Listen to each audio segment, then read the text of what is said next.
என்னை அறிந்த மனிதன் மறந்து போகலாம், உங்க கிருபை என் மேல் என்றும் இருக்குமே.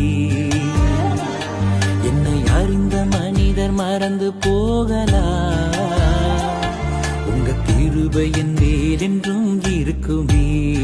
பரிசுத்த ஆவியின் திரியேக நாமம் நம்மை ஆசீர்வதித்து காப்பதாக. ஆமேன். கிறிஸ்து இயேசுவுக்குள் அன்பான இறை மக்கள் அனைவருக்கும் வாழ்த்துக்கள்.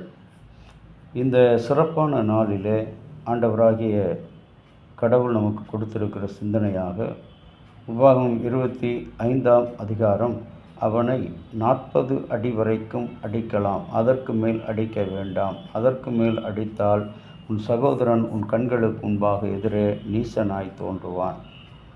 அன்பான இறை மக்களே, இஸ்ரவேல் மக்களிடத்திலே ஒவ்வொரு சூழ்நிலையிலும் அந்தந்த சூழ்நிலைக்கு ஏற்றபடி ஆண்டவராகிய கடவுள் அவர்களுக்கு சட்டங்களையும் ஆலோசனைகளையும் வழிகளையும் வகுத்து கொடுப்பதை நாம் அறிகிறோம். அவர்கள் இந்த உலகத்திலே யாவே கடவுளோடு வாழ வேண்டும் என்று 10 கட்டளையை கொடுக்கிறார். மனம் திரும்பாமல் போன மக்களுக்காக 10 வாதைகளை கொடுக்கிறார். அதுபோல அவர்கள் அடிமைத்தனமாக இருந்த வாழ்க்கையிலே 40 நாட்கள் அவர்கள் அங்கே அடிமையாக இருக்கின்ற அந்த வாழ்வை பார்க்கிறோம். இந்த 10 கட்டளையை பெறுவதற்கு மோசே 40 நாட்கள் சீனாய் மலையிலே வீற்றிருந்தான் என்று சொல்லி பார்க்கிறோம். ஆகவே இந்த 40 என்ற எண் திருமறையிலே மிக மிக முக்கியமான ஒரு எண். இந்துக்களை எடுத்துக்கொண்டோம் என்று சொன்னாலும் 40 நாட்கள் உபவாசம் இருக்கிறார்கள். இஸ்லாமியர்கள் 40 நாட்கள் உபவாசம் இருக்கிறார்கள். மோசே சீனாய் மலையில் 10 கட்டளை பெற்று வர 40 நாட்கள் இருந்தார் என்று சொல்லி பார்க்கிறோம். ஆண்டவராகிய இயேசு கிறிஸ்து இந்த உலகத்துக்காக சிலுவையிலே ஒப்புக் கொடுக்க போவதற்கு முன்பாக 40 நாட்கள் அவர் உபவாசித்திருந்தார் என்று சொல்லி பார்க்கிறோம். 40 இன்றைக்கு மனிதனுக்காக வழக்காடி நியாயஸ்தலத்தில் கொண்டு வந்து அவனை நீதிமான் என்று குற்றவாளி என்று நீதியாய் நியாயம் தீர்க்க வேண்டும். அப்படி நீதியாய் நியாயம் தீர்க்கும்போது அது உன்னுடைய சகோதரனாக இருந்தாலும், உன்னுடைய இனத்தானாக இருந்தாலும், உன்னுடைய உறவுக்காரனாக இருந்தாலும், நீதிமானை நீதிமான் என்றும் குற்றவாளியை குற்றவாளி என்றும் நீ தீர்க்க வேண்டும். அப்படி தீர்க்கப்படுகின்ற வேளையில் அவனை அடிக்கும் பொழுது 40 அடிகள் என்று சொல்லும் பொழுது கடவுளுடைய மீட்பை குறிக்கின்ற ஒரு வார்த்தை. 40 நாட்கள் உலகத்தின் மீட்புக்காக இறைமகன் இயேசு உபவாசம் இருந்து பிசாசோடும் அலகையோடும் உலகத்தோடும் அவர் வெற்றி பெற்ற கடவுளாக ஆண்டவராகிய இயேசு கிறிஸ்துவை நாம் பார்க்கிறோம். இன்றைக்கு நம்முடைய வாழ்க்கையில் அநேக நேரங்களில் நாம் விழுந்த இடத்திலிருந்து எழுந்திருக்க முடியாதபடி நம்முடைய நீதியை நியாயங்களை நமக்கு நாமே நியாயப்படுத்தி பேசுகிற அந்த வாழ்க்கை தான் நம்மிடத்தில் தேவனுக்கும் நமக்கும் ஒரு பெரிய பிளவை கொடுக்கின்ற ஒரு வாழ்க்கை. ஆகவே நியாயப்படுத்துகிற அந்த நீதியை ஒருபோதும் கடவுள் விரும்புவதில்லை. நியாயப்படுத்துகிற குற்றவாளியின் குற்றத்தை கடவுள் விரும்புவதில்லை.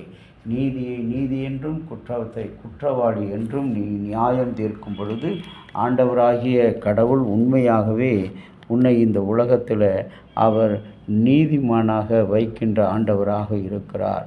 அன்பான இறை மக்களே, திருமறையில் அநேக நேரங்களில் பார்க்கிறோம். இந்த யோபு என்ற ஒரு பக்தன், அந்த பக்தன் தன்னுடைய வாழ்நாளில் முதல் அதிகாரத்தில் ஆண்டவராகிய கடவுளால் அங்கீகரிக்கப்பட்ட ஒரு பக்தன், விசுவாசி.